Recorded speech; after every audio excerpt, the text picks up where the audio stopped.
Bienvenidos a este podcast número 5, Historias que Inspiran, un podcast hecho para personas que les gusta ejecutar. El día de hoy estamos con José Ibarra, un reportero, pues, ¿qué les puedo decir? Muy famoso de Tijuana. Tuvimos el honor de conocernos ahí en Monterrey, fue algo muy breve, pero antes de arrancar me gustaría que te dieras una mínima presentación de ti. Gracias, Fabián, por la invitación. Sí, qué rara manera de conocernos, ¿no? Los dos siendo de Tijuana y nos fuimos a topar en Monterrey, Nuevo León, ahí en el marco del Mundial 2026. Soy José Ibarra, en el ámbito profesional, tengo 21 años en medios de comunicación. Inicié en una televisora local llamada Síntesis TV cuando la dueña era Carolina Ubanel, una empresaria muy reconocida de aquí de la región. Ahí me aventé 14 años. Yo soñaba con hacer televisión desde pequeño, tuve esa idea o ese sueño y al final lo pude cumplir y afortunadamente entre más lo fui ejerciendo más me fue gustando, contrario a lo que a lo mejor alguien pudiera enfrentar, que era una decepción de algo que tenías tanta ilusión. Para mí fue lo contrario, me gustó cada vez más y de ahí estuve 2 años en Periódico Frontera y desde hace 5 años decidí emprender por mi cuenta en un proyecto digital que se llama Siempre en la Noticia. Y creo que por ahí va a radicar un poquito los temas que vamos a hablar. Órale. Pero quiero decirles por qué nació el entrevistarte. Okay. Nos conocimos ahí en Monterrey, yo me saqué contigo hablando un poquito de la marca personal que apenas estamos arrancando. Este es el 5º podcast que hago en mi vida. Okay. Y dentro de los comentarios del reel que subimos, todos los comentarios fueron positivos. No hubo ni un solo comentario negativo. Entonces de repente uno piensa, pues es un reportero, de repente tiene que dar noticias malas, noticias buenas, X o Y. Era muy evidente para mí, en mi mente, pensar que era fácil que tú recibieras comentarios negativos. Sí. Entonces, al ver que tú recibiste puros positivos, me llamó muchísimo la atención y por eso el día de hoy te quise pues entrevistar, ¿no? Porque es algo sorprendente. ¿Cómo se siente esa vibra tan positiva que tú recibes? Sí, en ocasiones me han preguntado cómo le haces para lidiar con toda esta negatividad que de repente hay en las redes sociales. Y yo les explico eso, que afortunadamente siempre he tenido una carrera y un proyecto en donde la tendencia, a pesar de que en las redes suele ser negativo, en mi caso y el de ahora Siempre la Noticia suele ser más positivo. Y yo lo argumento por 2 razones principales. Una de ellas, yo creo mucho en los equilibrios, en la vida profesional y en la vida. Y por lo tanto soy muy abierto a expresar y dar a conocer las cosas, en este caso a informar, como son. Y a poner los puntos de vista. Inclusive, yo lucho mucho contra mí mismo en aras de lograr la objetividad. Yo creo que no existe en un 100%, porque todos traemos un bagaje de pensamiento, de forma, de tradición, etc. Pero de cierta manera es una lucha interna por decir, bueno, yo no pienso así, pero hay gente que sí, y que vale la pena entrevistarla, entonces es dar las posturas. Entonces, vamos hablando políticamente. Ahorita que está muy dividido el país entre que si eres 4T o no eres 4T. Yo puedo dar una nota de 4T, o puedo dar una anti-4T y las dos ahí van a las redes sociales. Evidentemente cuando doy a conocer a lo mejor la 4T va a haber comentarios a favor o en contra de esa corriente política y viceversa en el otro. Pero creo que con el tiempo la gente va reconociendo eso en un proyecto. Que al final, él, aunque alguna vez por primera vez vi una noticia que no me gustó, a lo mejor lo ofendí, le puse un comentario negativo, luego puso una que a mí sí simpatizo con esa idea y creo que ahí se van dando cuenta, ok, él pone las dos. Pone finalmente el punto medio y ya que la gente juzgue. Esa es una. Y la segunda, siempre he visto los proyectos a mediano y largo plazo. Hay muchos generadores de contenido que de repente pueden llegar a caer en el sensacionalismo, en a lo mejor la opinión muy hacia un lado, porque la polémica te favorece en las redes sociales. La polémica hace que haya más comentarios, haya más reacciones y por lo tanto tu alcance pueda llegar a subir. Entonces eso te da un resultado en el corto plazo. Y en mi caso, a pesar de que sí me gustan los resultados, nunca he sacrificado el corto por el mediano y largo plazo. Y en eso más o menos he basado mi contenido. Yo prefiero, aunque a lo mejor una publicación me pueda llegar a dar, entre comillas, menos resultado, si creo que no va acorde a esta forma de pensamiento de buscar los equilibrios, prefiero no hacerlo. Entonces, esa medida de verlo todo a mediano y largo plazo, creo que con el tiempo, ya con los años, me está dando los resultados que a lo mejor al principio no se veían tanto, pero es eso, yo creo que la gente empieza a identificar esas dos partes. Pues mira, ahora ya tienes tu equipo de trabajo. Sí. Pero vamos a hablar un poquito antes, ¿no? Creo que parte de lo que me encanta de las historias es cómo a lo mejor fuiste un empleado, digamos así, Sí. y ahora tienes ya tu propia, pues, empresa. Entonces, cuando fuiste empleado en estos 14 años, ¿estabas mencionando? Pues fui 16 en realidad, Ok. los 14 de Síntesis y los 2 de Frontera. Y en ese inter también he tenido algunos proyectos con Radio Fórmula. ¿Cómo fue el iniciar? Tus primeros inicios, la primera vez que tú te enfrentaste con las cámaras. Obviamente ahorita es completamente diferente cómo hemos evolucionado en 16 años. Sí. Pero tu primera vez que tú te tuviste que enfrentar, ¿cómo fue? Mira, te pudiera contar muchas cosas porque yo como empleado fui, ahora sí que perdón por el término, muy godín. O sea, yo fui una persona entregada al 100% a las empresas a las que estuve. Mucho más en la que inicié y me formé, que es Síntesis TV. Yo llegué ahí cuando estaba en el tercer semestre de la carrera de comunicación. ¿Estudiaste en la UABC? No, estudié en la Ibero, en Ok. comunicación en la Ibero. Y tengo, en este caso, 2 familiares que trabajaban en la empresa de Síntesis TV. Y ahí cuando surge, antes ellos tenían la concesión de TV Azteca, era un sistema en donde se rentaba como quien dice la señal desde México, y ya después TV Azteca empezó a mandar ya a su propia gente a los estados y se rompió ese sistema. Y el grupo Síntesis TV ya hizo un propio canal, independiente, por completo. Y ahí es donde yo ya le había dicho a mi tío, Héctor Javier González Delgado, él es periodista, ahora se dedica a iniciativa privada. Miriam Ruiz, en paz descanse, su esposa, que es mi tía también, ya estaba en el área de ventas, y cuando inician ese proyecto, pues necesitaban gente. Entonces me dice, ¿sabes qué? Necesitamos gente que ayude a lo que sea, las copias, cables, etcétera. Yo soy esa persona, y ahí me presenté. Fue un viernes 1 de septiembre, hasta lo tengo presente. Y desde ahí no falté. O sea, desde ahí me gustó tanto que me fui involucrando cada vez en más áreas. Al principio, pues ni siquiera eran prácticas profesionales. Yo estaba en tercer semestre, ni siquiera la universidad me las pedía. Pero desde un inicio, pues me encantó este rollo. Yo siempre fui muy responsable. Entonces desde ahí empecé poco a poco a involucrarme cada vez más en las producciones. Y fui gradual. Los primeros 2 o 3 años los enfoqué a pura producción. Grabar, editar, todos los puestos que hay dentro de un programa de televisión en vivo, o todo lo que tenga que ver con producción. Ya que tuve esa solvencia o esa seguridad, empecé ahora sí a reportear. Lo mismo pasó en la reporteada, estuve unos 2 o 3 años y hasta que sentí esa seguridad y esa confianza como reportero, empecé a conducir. Entonces mi proceso fue de cierta manera gradual. Soy muy perfeccionista en lo que hago, entonces de cierta manera yo quería que todo me quedara bien y al principio cometí el error de querer hacer de todo. Yo quería hacer de todo y no tenía la experiencia y no me salía bien ni una ni otra. Entonces eso me ayudó y al final el vivir esos procesos, tener la solvencia para grabar y editar y luego como reportero, eso me ayudaba bastante. Yo ya tenía una ventaja sobre los otros reporteros, grabar y editar. Cuando llegué a conductor, pues yo ya tenía un bagaje de calle. El reportero anda en calle. Entonces creo que esas etapas me fue ayudando poco a poco y pues hasta ahora en lo digital lo aplico todo eso que te digo en televisión en aquel entonces. Creo que la mayoría de la gente de repente busca resultados inmediatos. Sí. Y tu historia ha sido muy clara y lo dijiste tú. 3 años moviendo cables, conectando y demás. 2 años de reportero y de locutor. Pues sería las matemáticas, no haciendo la cuenta, pero sí, fueron mis 2 o 3 primeros años, tengo 21 en medios, mis 2 o 3 primeros años pura producción. 2 o 3 años siguientes ya empecé a reportear y a combinar producción y ya después ya empecé como conductor. En ese tiempo había unas cápsulas entre cada hora en la programación en donde tenías que entrar 1 o 2 minutos. Había conductores titulares, uno de la mañana, uno de la tarde y en la noche. Eran los 3 noticiarios que había en ese tiempo. Y de repente el canal empezó a hacer cápsulas entre la programación. Y a los conductores titulares pues les daba flojera. La verdad, quedarse a grabar esas capsulitas de 1 minuto, porque eran en vivo. Y ahí es donde ya empecé a entrar. Ahí son buenas prácticas porque eran periodos muy cortos, dabas 1 o 2 noticias, era como una capsulita muy breve. Y eso hacía que ese nervio de estar en vivo y todos esos detalles se te fuera quitando poco a poco. Y ya después de un ratito de hacer esas cápsulas, pues ya pasé a hacer un noticiero primero de media hora y luego ya tuve una titularidad que era el noticiero de la mañana. Yo varios años tuve noticiero de la mañana en televisión. Fíjate, volvemos al mismo tema. O sea, ¿cómo de repente tú mismo te empezaste a retar? Sí. Mencionabas que eras un empleado godín, pero de los buenos, sí, apasionado por lo que hacías.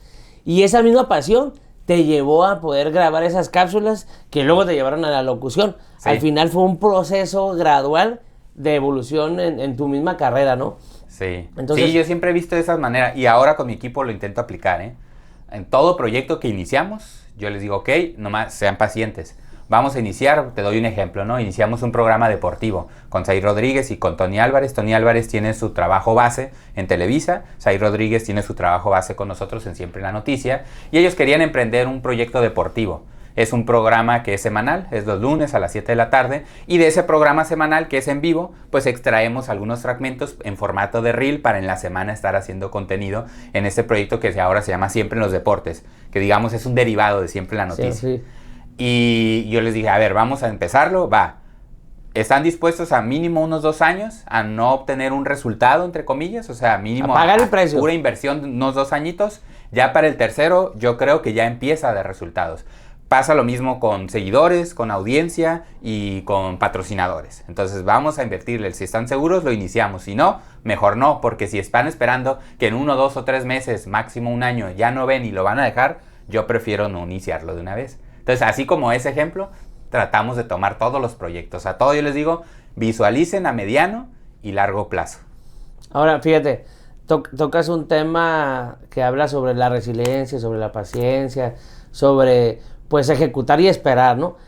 Antes de empezar a lo que era tu carrera actual, ¿cuál fue el problema más complicado dentro de tus primeros años en la locución que pudiste haber dicho, ya no quiero, esto quizás no es para mí, no estoy preparado para esto? ¿Hubo alguna situación que dijeras, no nací para esto? Nunca me pasó el hecho de querer renunciar. O sea, así como tal, a ese grado no. Pero sí algunos detalles, ¿no? Que de repente pueden ir jugando con tu inseguridad, ¿no? Que yo creo que es una parte normal dentro de la transición.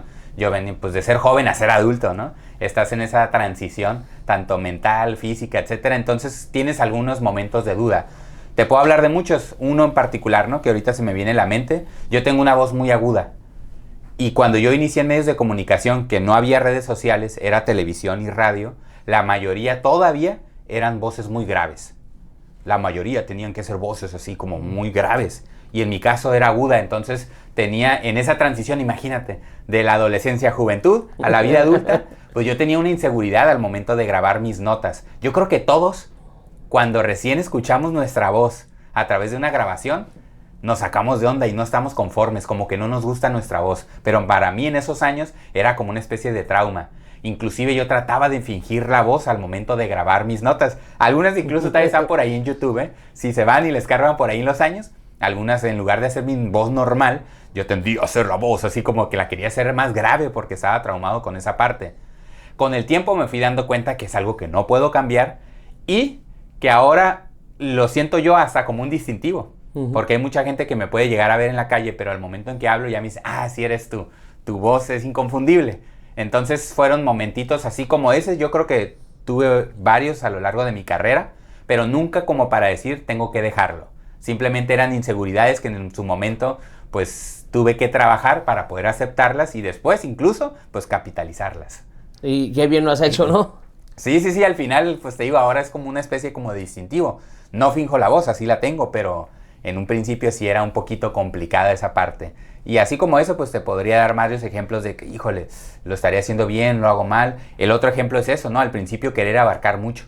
O sea, yo sentía que yo iba a entrar a grabar, a editar, a hacer la nota y luego conducir. Y al final tenía errores en la conducción, se me iban datos en la reporteada, o se me olvidaba el cassette, porque en ese tiempo era con cassettes. O sea, muchos detalles que me iban haciendo que en lugar de que quedara perfecto el producto como quería, estaba teniendo muchos errores y dije, a ver, momento, me voy a dedicar 100% a la producción y luego ya a la reporteada, y todas esas etapas me fue ayudando para lograr mayores resultados en las siguientes. Pues al final lograste enfocarte, ¿no? Sí, la verdad es que sí. Ahora, pues la pregunta del millón, a ver. ¿Por qué teniendo, digamos, una estabilidad, quizás una felicidad, quizás digo siendo Godín, tomas la decisión de emprender? Ok, estábamos todavía en pandemia y yo estaba recibiendo varias oportunidades, o ofertas más bien, que se acercaba la gente, oye, me gustan tus notas, fíjate que podemos hacer esto, oye, fíjate que podemos hacer esto otro. En esa etapa yo estaba trabajando en Periódico Frontera, que forma parte del Grupo Gili. Grupo Gili es un compendio de medios de comunicación, tienen Frontera en Tijuana, tienen La Crónica en Mexicali y tienen El Imparcial en Sonora. Pero tienen, o tenían, no sé la verdad, ahorita si la siguen manteniendo, una regla interna que no era por contrato, era como una especie de regla interna. Nunca por lo menos supe que estuviera por escrito, de como exclusividad. No les gustaba que sus reporteros o conductores tuvieran otros proyectos fuera de Frontera.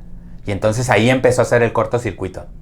Porque pues yo era muy entregado, así como lo fui con Síntesis, fui con Frontera. Yo le decía, oye, yo cumplo con el horario, cumplo con la productividad que me toca y con los resultados. En alguno de esos 3 rubros te estoy fallando en algo. Y digo, lo comparto como una experiencia laboral profesional, no por una indiscreción, incluso porque fue algo que hablamos, incluso internamente, para ver si podíamos seguir trabajando juntos. Y me ofrecían, digamos que la gotita que derramó el vaso era, me ofrecían un programa de radio en las mañanas, un noticiero, en una estación de aquí local, y entonces yo les dije, oye, está fuera de mi horario, eso era un programa, yo entraba a las 9 a Frontera, el programa iba a ser de 7 a 8, me quedaba perfecto, y pues iba a ser un ingreso adicional para mí, para mi familia. Y entonces al final estuvimos ahí discutiendo, como que sí querían, pero luego desde Sonora decía, es que si dejamos a él, luego los demás van a querer, y etcétera, ¿no? Entonces al final, pues no pudimos lograr un acuerdo, y ahí empezó ya mi incomodidad, digamos, interna. ¿Cómo yo puedo crecer si no me dejas crecer, ¿no? Entonces ahí por ahí me ofrecieron un aumento, pero era muy poco significativo. Muy poco significativo comparado con lo que yo podía lograr con los complementos en ese entonces, ¿no? Entonces esa ya fue la cosquillita que hizo, híjole, es que ¿sabes qué? Ya me están llegando más oportunidades, cada vez eran más. Oye, José, podemos hacer esto. Oye, yo tengo una revista, podemos hacer un reportaje tuyo aquí. ¿Qué onda? Es una vez al mes. Entonces eran cuestiones que yo veía como trabajador que no chocaban con la empresa en la que yo estaba dedicando mi tiempo. Y eso fue lo que al final me hizo un día decir, ¿sabes qué? Vamos a darle por mi cuenta. Además, porque yo tenía una idea que existía la monetización, pero no sabía la magnitud. Cuando me salí de Frontera, pues yo ya tenía una dinámica de trabajo de estar haciendo 3 o 4 notas diarias. Para mí era normal. ¿Tus propias redes o para...? Yo ya tenía mi red de José Ibarra, digamos. Okay. Todavía no tenía Siempre la Noticia, porque Siempre la Noticia para mí fue un eslogan en mis notas y en mis conducciones. Entonces yo ya lo tenía como eslogan. Pero me independizo y en ese momento todavía yo no pensaba como tal poner un medio, sino que dije, ¿sabes qué? Como José Ibarra, las notas que yo le estoy haciendo a otras compañías, ahora voy a empezar a hacerla por mi cuenta. Tenía un margen, al final me dieron pues un dinero por esos años trabajados en Frontera. Digamos que tenía yo un colchón económico y ahí dije, voy a empezar a explorar la monetización para ver si de eso puedo vivir o ver si agarro otra empresa y combino, no sé. Era como en cierta manera ver qué iba a pasar. Y en cuanto empecé a hacer mis videos y empecé a publicarlos en redes sociales, particularmente el Facebook, en ese tiempo pagaba mucho en monetización. Me acuerdo con mi esposa de ver el primer estado de cuenta que nos llegó, dudábamos si eran dólares o pesos. Decía, yo creo que son pesos, pues eran dólares. Wow. Entonces, la verdad es que desde el principio empecé a monetizar muy bien. Por ser pandemia, eso se acabó del 21 al 23, fueron 2 años que la monetización estuvo muy alta.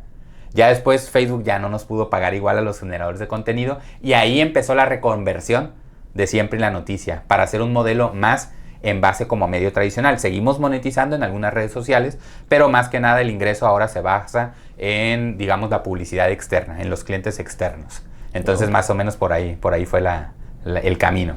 Fíjate que muchas de las personas que he conocido, la pandemia ha sido una catapulta para crecer tu negocio. Sí. Otros se fueron para abajo y otros aprovecharon como todo. En mi caso sí fue al revés, porque por ejemplo la oficina de Siempre la Noticia la teníamos en ese tiempo, parte del nervio de dejar de ser godín, que fueron 16 años como empleado, era que estábamos construyendo casa también. Mi esposa y yo teníamos un proyecto construyendo y en ese tiempo estábamos viviendo en un departamentito que mi hermano no estaba usando, entonces estábamos todos amontonados. Y me dice, es que ¿qué va a pasar si no nos va bien? Había esas dudas, ¿no? Normales. Y entonces llegó un punto en que dije, nos va a ir bien, no puede haber margen porque hay muchas oportunidades. Y con la monetización tan alta, pues al principio, ya que estábamos construyendo, la idea que teníamos era hacer la casa como un piso y otro piso hacer 2 departamentos y rentarlos por Airbnb. Esa era nuestra idea original. Pues inmediatamente como empezamos a monetizar, me dijo mi esposa, ¿sabes qué? Uno de los departamentos, velo acondicionando como una oficina porque yo creo que este proyecto puede tener una tendencia de crecimiento. Yo estaba dudándolo, ok, pues vamos a empezar ahí a equiparlo, no falta ahí que venga un editor, me ayude con mis videos, etcétera.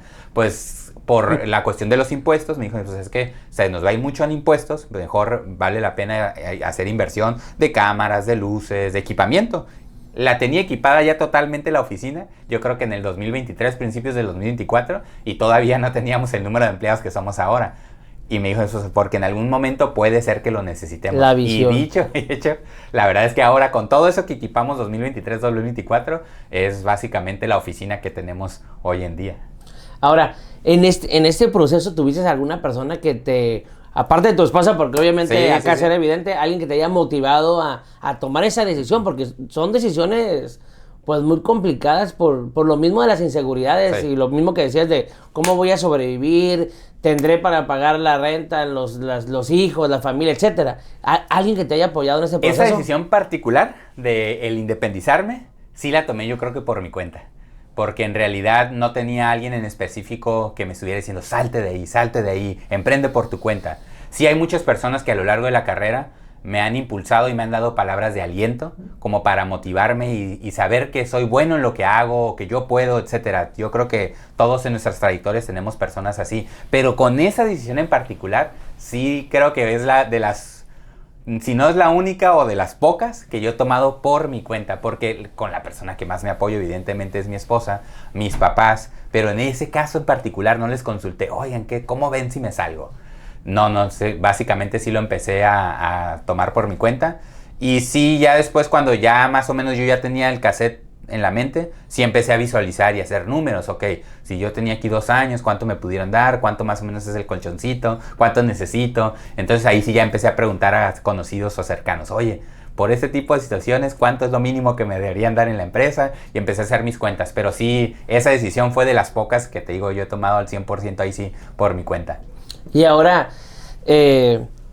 vivir este proceso ya con tu nuevo programa, tu nuevo canal, tu nuevo equipo, ¿cómo ha sido? O sea, desde la primera persona que contrataste, decir, va, esto va en serio, vamos a cambiar de ser mi marca personal, José Ibarra, a lo que eres ahora. Empezó porque decido independizarme y lo primero que tenía en mente era José Ibarra. Pues finalmente era la marca personal. Voy a ver qué onda, si yo empiezo a monetizar por mi cuenta o si empiezo a ver en qué otro medio a lo mejor puedo combinar. Ahí empezó. Como fue inmediato el efecto a través de la monetización y la posibilidad de crecimiento, fue cuando mi esposa me dijo, oye, ¿sabes qué?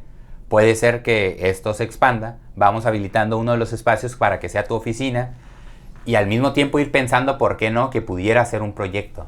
Y fue ahí donde dijimos, ¿sabes qué? Pues a lo mejor sí. Y yo ya tenía la frase. Siempre la noticia como una especie de eslogan o de marca personal. Lo usaba yo para crédito en mis notas al final o para cuando acababa un programa en donde yo conducía en la televisión, siempre la noticia. Y entonces ahí surgió la idea de hacer siempre la noticia. Hicimos las redes sociales, o sea, el Facebook, el Instagram, cada una con siempre la noticia, lo formamos hace 5 años. Y en ese tiempo, los 2 primeros años de mi independencia, digamos, yo operé más o menos como si fuera un modelo tipo influencer. Okay. ¿A qué me refiero? Que básicamente hacía nada más mis videos y con eso monetizaba. Entonces no tenía como una estructura de medio de comunicación. Y yo tenía a alguien que a la distancia me editaba videos. Entonces nomás necesitaba de repente algún apoyo, como yo también sé editar, pero para yo poder andar grabando, pues le mandaba y entonces esa persona me ayudaba a editar. Pero en el 2023... ese sistema empezó a caer porque la monetización de Facebook empezó a caer. Ya no era lo mismo. Te estoy hablando que por decirte una cifra de estar ganando 10 pesos, pasé a ganar 1. Pero así fue drástico. Y entonces ahí fue porque se acabó la pandemia. Entonces ya las marcas dejaron de estar todo en internet. Entonces ahora sí digo, otra vez ya no puedo parar. Y ahí sí fue como, ok, necesitamos reconvertir. ¿Cómo va a estar este escenario? Pues de entrada, empezar a buscar clientes externos. Y fue ahí, yo tenía... todavía en el modelo tipo influencer, primero tenía un editor y luego empecé, un compañero lo invité al proyecto, que él hacía más notas como de color, se llama Ángel Maya. ¿A qué me refiero? En ese tiempo monetizaban muy bien los contenidos de comida, de espectáculos, de varios rubros con los que yo no me sentía tan cómodo. Como que, no sé, yo como haciendo notas de espectáculos, de comida, como que eran contenidos que no sentía que me salían muy bien. Entonces invité a él para hacer este tipo de proyectos. Yo lo conocí a él. Él estaba en un programa que le llamamos de revista en la televisión. Y yo noticieros. Entonces le dije, oye, te invito al proyecto. Tú haces más de este tipo de contenidos y yo estos. Y ahí vamos viendo, pues, cómo vamos monetizando. Y ya cuando se acaba este sistema de monetización, digo, ¿sabes qué? Ya necesitamos empezar a reconvertir. Ángel tuvo otra oportunidad de trabajo. Él sigue siendo colaborador de nosotros en Siempre la Noticia, pero él tuvo una oportunidad distinta. Y ahí es donde básicamente ya empezamos a integrarlo ahora sí como ya medio de comunicación. Se integró primero Liliana Ibarra. Ella, tanto a mí como a mi esposa, nos empezó a ayudar un poquito en lo que es la venta y al mismo tiempo en generación de contenido. De ahí fue creciendo un poquito más, necesitábamos ya otro reportero urgentemente. Se integró Zaid Rodríguez, que también es reportero. Él estuvo en Televisa, en TV Azteca, en varias televisoras. Lo conocí también en Síntesis. Y de ahí fuimos creciendo, entonces dijimos, ¿sabes qué? Ya necesitamos un productor de tiempo completo, alguien que nos ayude 100% con todo lo que es producción, cámara, ediciones, etc. De ahí se integró Roman Arce, de ahí dijimos, ¿sabes qué? Seguimos creciendo, entonces ahora necesitamos también otra reportera y se integró Ashley García. Después ya era tanto el contenido que estábamos generando nosotros que necesitábamos una community manager 100% ahí en como oficina. Administrativo. Sí, como administrativa de contenido informativo y se sumó Karen Bucio, entonces ya somos ahorita 7, digamos, que estamos trabajando de 100%. Y digo 7 porque mi esposa es la administradora. Okay. Ella me ayuda con todo lo que tiene que ver con impuestos, con nóminas, con trámites, todo eso que en ocasiones te puede llevar mucho tiempo y así me permite a mí concentrarme en los contenidos y en la información. Ok, y son 7 los que salen a la luz pública, pero atrás hay alguien que esté... No, a la luz pública digamos que somos 4, okay, que somos los reporteros, a lo mejor las caras más visibles, okay, que es Liliana Ibarra, Ashley García, Zaid Rodríguez y un servidor José Ibarra. Somos 4 los a lo mejor caras más visibles. Está Karen Bucio, que también es periodista, pero ella se enfoca más en el contenido digital. Ella nos ayuda perfectamente con todo lo que tiene que ver desde la administración del contenido. Está mi esposa, que nos ayuda con todo lo administrativo de la empresa de Siempre la Noticia. Y en este caso está Roman Arce, que es el productor. Y de ahí tenemos pues algunos acuerdos con agencias que nos ayudan, unas con el diseño, otras que nos ayudan con ciertas notas o información. Tenemos ya como convenios externos, digamos, que también son muy importantes para nosotros. Ok. Ahora, en el tema de las noticias, para de repente tomar la decisión, híjole, esta nota está un poquito complicada, mejor no la damos, mejor sí la damos. ¿Tomas decisiones o das cualquier nota? No, sí se toman decisiones. Yo creo que ningún medio da todo lo que sea como sea. O sea, sí tenemos que tener los pies en la tierra y saber en dónde estamos parados. Te hablo de un tema nada más, alguno que pueda ser muy sensible, el narcotráfico. O sea, ahorita me llega alguien y me dice, mira José, yo tengo aquí todo el organigrama, te voy a decir cómo opera la distribución de sustancias en todo, aquí está para que tú lo des a conocer. Sí. Oye, momento, o sea...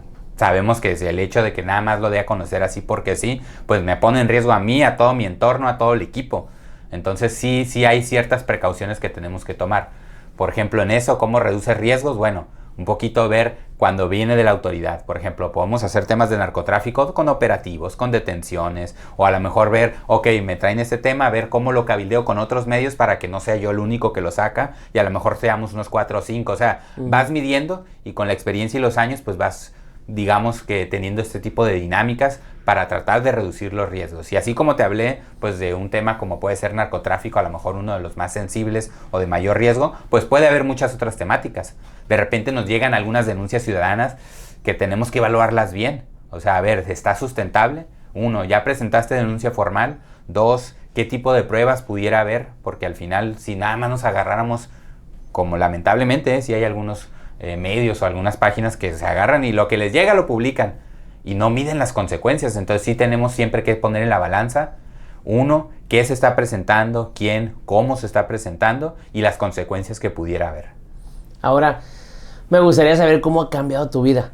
El antes, el después, el Siempre en la Noticia. ¿Cómo te ha cambiado tantas historias? ¿Cómo te impactan a ti? ¿Y quién crees tú que eres antes y quién eres ahora? Forman parte de mi vida, totalmente. O sea, las noticias y la información, por lo menos para mí, es un estilo de vida. O sea, es imposible hablar de José Ibarra sin las noticias o de José Ibarra sin la información, porque forman parte de mi vida. O sea, yo soy de las personas que pienso y respeto a los que se quieren jubilar. Yo nunca me voy a jubilar.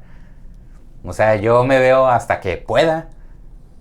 Y yo creo que va a ser yo creo que de los últimos minutos. ¿Por qué? Porque el oficio, afortunadamente, me da para poderlo hacer desde la trinchera en donde me encuentre. A mí me encanta reportear en calle, pero sé que en algún momento ya no lo voy a poder hacer. Físicamente voy a estar impedido, digo, si tengo una larga vida, Pero al final yo sé que con un celular, bueno, no sé en ese tiempo, en esos años no sé qué va a ser, pasar? ¿no? Pienso ahorita que va a ser en un celular, una computadora, yo voy a poder seguir reporteando, voy a poder seguir haciendo entrevistas vía remota y yo voy a poder seguir haciendo periodismo hasta los últimos días de mi vida. Entonces no me veo forma parte pues de mi vida, el oficio. Hay gente que separa muy bien esas partes y el trabajo es aquí, mi vida personal acá, o el trabajo es simplemente algo, pero mi vida personal es esto. La mía está totalmente entrelazado. Fusionada. Sí.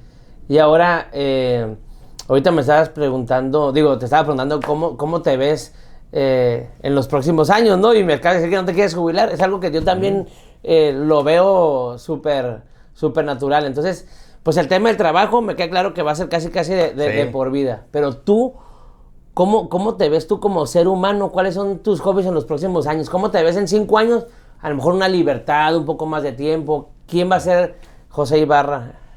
Pues mira, lo que te decía al final, yo me veo trabajando hasta que pueda. Es así, ya sea mis notas, en el proyecto de Siempre la Noticia, o derivados que pueda haber, o sea, no sé, es un proyecto en el que yo siento que voy iniciando, o sea, llevamos 5 años con el proyecto, llevo 21 años de carrera y yo siento todavía que tenemos muchas cosas por hacer. No me alcanza el tiempo, o sea, se me ocurren demasiadas ideas y soy alguien, decía así al inicio de este programa, de ejecutar. Yo soy mucho de ejecutar, pero lamentablemente a veces son más las ideas y entonces vamos una por una. Entonces yo me veo con esto durante lo que pueda de vida. De ahí, pues evidentemente yo soy un hombre de familia, entonces me gustaría ver crecer a mis hijos, acompañarlos en cualquiera de sus etapas.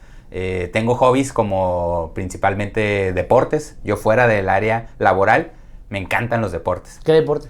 Todos, pero digamos que los principales son los más famosos, ¿no? Me encanta el fútbol soccer, el béisbol, el fútbol americano, el básquetbol.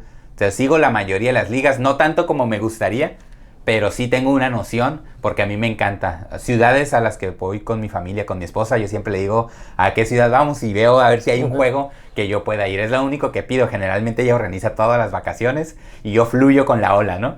Pero sí le pido, oye, ¿sabes qué? Vamos a ir a tal lugar, está tal equipo, a ver si podemos ir a verlo. Entonces es lo único que pido, integrar ahí a las agendas. Pero digamos que es mi hobby principal, los deportes, sí. Pues te felicito, la verdad, por lo que has hecho. Pocas personas se atreven a hacer esos cambios en su vida, a arriesgarse a tener algo seguro, lo inseguro, y crear lo que tú tienes hoy en día. Hoy tienes un respeto de la comunidad tijuanense, haces un trabajo extraordinario, se nota la pasión y creo que es clave para lograr cualquier éxito en nuestras vidas, ¿no? Sea en lo que nos dediquemos. Me gustaría que cerraras con alguna frase, algo muy tuyo que pueda ayudar a las personas a tomar esa decisión de ir por los sueños, por vivir esa pasión que tú tienes. Híjole, es que luego hablo mucho, pero son muchas cosas las que les pudiera recomendar. Evidentemente lo que mencionabas, tiene que haber pasión por lo que haces. Y tratar de encontrarle el equilibrio entre el fondo y la forma. ¿A qué me refiero? Hay muchos oficios que de repente nos dicen desde muy temprana edad de qué vas a vivir de ello. Y el periodismo y la comunicación era uno de ellos. Afortunadamente, en mi casa no tuve ese pensamiento. A mí me dijeron, dedícate a lo que te gusta. Mis papás son maestros, orgullosamente. De ellos aprendí el amar el oficio. Entonces eso no estuvo ni en duda, pero sí no perder de vista cómo lo puedo hacer también un sustento económico. O sea, no por, me apasiona y me la voy a vivir haciendo notas y luego cómo le hago para llevar el sustento a mi casa. O sea, necesitamos comprarnos cosas. Y esa misma oportunidad que yo vi en lo personal a través de las finalmente ofertas que me estaban llegando, esas oportunidades, yo dije, yo también se lo puedo brindar a otros. Un distintivo que estoy tomando mucho en cuenta para armar mi equipo es que les apasione el oficio. Yo quiero ver gente que entre aquí y le apasione. Y hasta el momento los que estamos dentro, todos tienen esa característica. Así que la pasión tiene que ser un punto fundamental. Y 2, ver también lo equilibrio. Nunca pierdan de vista lo comercial. Y no tiene nada de malo. O sea, mi proyecto se tiene que sustentar económicamente. Yo tengo que darles cuentas a los clientes que confían su recurso para que los mensajes que ellos quieren transmitir le lleguen a la mayor cantidad de gente posible. Y en base a todo ese sustento comercial, podemos hacer todo lo que nos encanta en la materia periodística. Entonces, yo creo que esos serían los 2 principales consejos que podría dar. El equilibrio entre el fondo y la forma, o entre lo comercial y lo de fondo, y la pasión por lo que haces. Y la verdad es que se nota que lo transmites. Sí. Así es que, pues gracias de nuevo por esta oportunidad de entrevistarte. Agradezco mucho tu tiempo y pues gracias por estar con nosotros, acompañarnos en este podcast número 5, Historias que Inspiran. Es un podcast hecho para los ejecutores y este es un claro ejemplo de alguien que ejecutó y su vida se transformó. Síganos en las redes sociales y compartan esta historia. Gracias.